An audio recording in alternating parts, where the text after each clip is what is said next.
wala.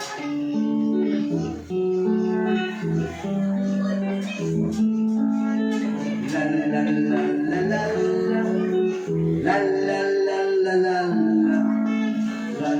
la la la la la la la.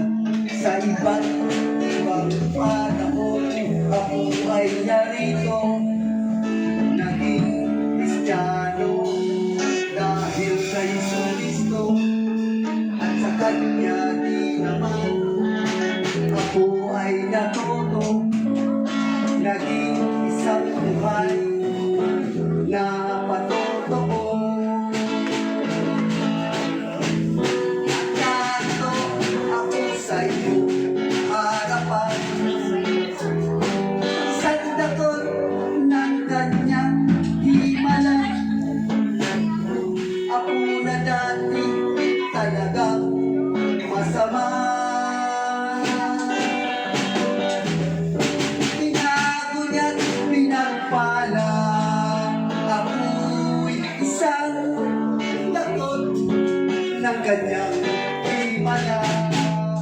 Ako'y makasalanan, pinusis niya nalawa. Ngunit hindi mo pa sarili ang biyaya, kundi upang aking ihayag sa madla.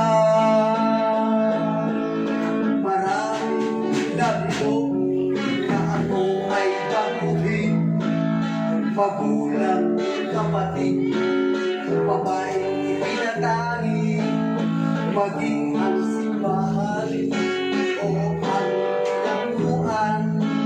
Nabigo akong isip sa katotohanan,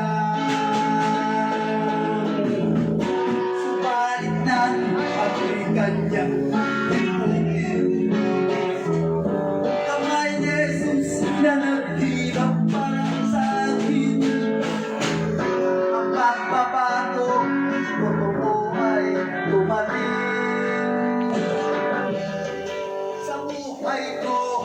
Ngayon din ako'y isang takot ng kanyang himala.